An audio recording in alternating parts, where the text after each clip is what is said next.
In this video, we will just be focusing on Bronny's basketball talent and recent success, ignoring all the unnecessary outside noise around his name. Overall, his improvement over the season is really encouraging and deserves a ton of praise. He's not just playing well, he's been elite in the G League, averaging 22.4 points, 4.9 assists in 10 games while shooting 46% from the field and 37.5% from three on 8.5 threes per game attempted. Yesterday, he had a career-high 39 points in the G League, and he got it done in so many different ways. He was getting to the basket with ease all night long. First play, there was tons of space created for him off the initial screen. Now it's him versus the rim protector downhill. He equips the big boy balls and goes with the left-hand finger roll with the big man contesting him hard. I think he got hit in the noggin as well.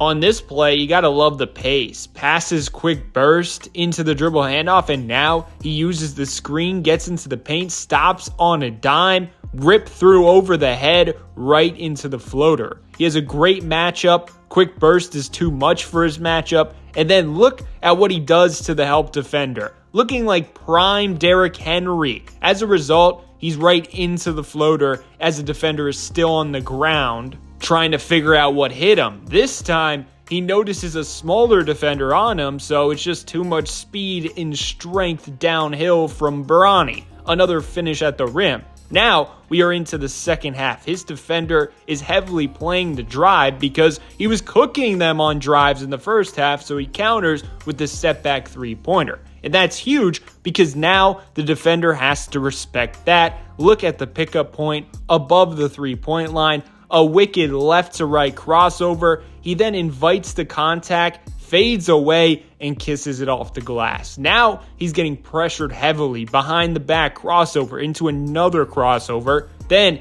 he gets low, plants his foot, and then steps back. Nothing but net. Now they are going under the screen, and he makes them pay hitting the three. The first half, he was getting to the basket with ease. Then in the second half, it was a three-point party for him. He scored at every single level offensively in this game. What an impressive performance. Now I take you to his best NBA game versus the Bucks. 17 points, 5 assists in 30 minutes. His quickness really stood out to me during this game. Here, he catches. This fake screen definitely helped him because it freezes the defender. The defender probably wasn't ready for that quick burst. And then he jump stops on a dime, takes some contact, goes through it for the floater. Now in transition, the Lakers have an advantage. Great ball movement. He smartly attacks right away. He sees Brook Lopez eyeing him up, so he smartly floats it up rather than challenging Lopez at the rim.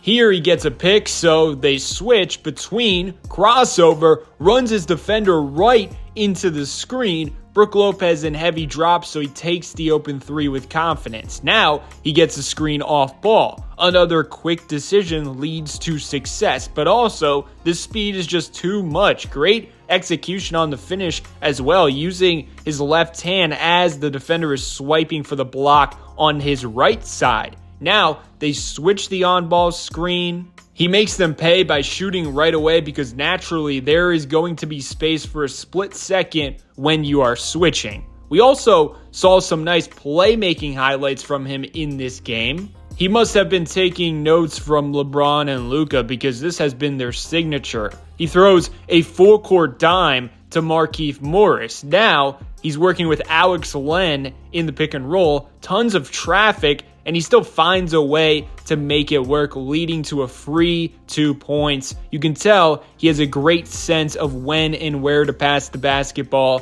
Pretty advanced for his age. I'm not going to lie to you and act like Bronny is going to be a guaranteed impactful NBA player, but personally, since day one of watching him play, he's played the right brand of basketball. I really don't get the hate. I don't get this, that he's not deserving of being a second-round pick, 55th pick, or whatever it was. And I'm not just saying that because he's looking better recently. I tweeted on May 2024, Bronny is very good and seems like a winning player. And each time I watch him, I don't watch him very often. I'm not going to lie to you. I'm not watching every single G League Bronny game. but every time I've seen him, there's one common theme that always comes to my head. Oh, he's making the right play. He plays a team-friendly style. He doesn't look totally out of place. Does he look like the best player on the court? Absolutely not. My question for him, the most that comes up, is does he have enough NBA shot making in him? Because he's been making shots recently in the G League and even in that Bucks game, but in the summer league and early on, ever since he's gotten minutes, the shots just haven't been falling. And also, does he have that aggressiveness consistently in him that we saw in the film in both of those games? I don't know. Those are my biggest questions involving Bronny, but I think he's going to be a solid defensive piece, and I think he understands how to make an impact out there. It's just about, can he make those shots consistently? And considering he's only 20 years old, overcame cardiac arrest like it was nothing, that's a story in itself. That's crazy and should not be overlooked. But my point is I think I've seen enough to believe that he's going to figure it out and find a role in the NBA someday. But it's going to take some time, and I don't think he's ever going to be like an all-star caliber player or anything crazy like that. So if you have those expectations for him, he's probably not going to live up to them. Let me know your thoughts below. I can't wait to see how he develops throughout the years, because there's certainly talent in there for sure, and there's a high basketball IQ.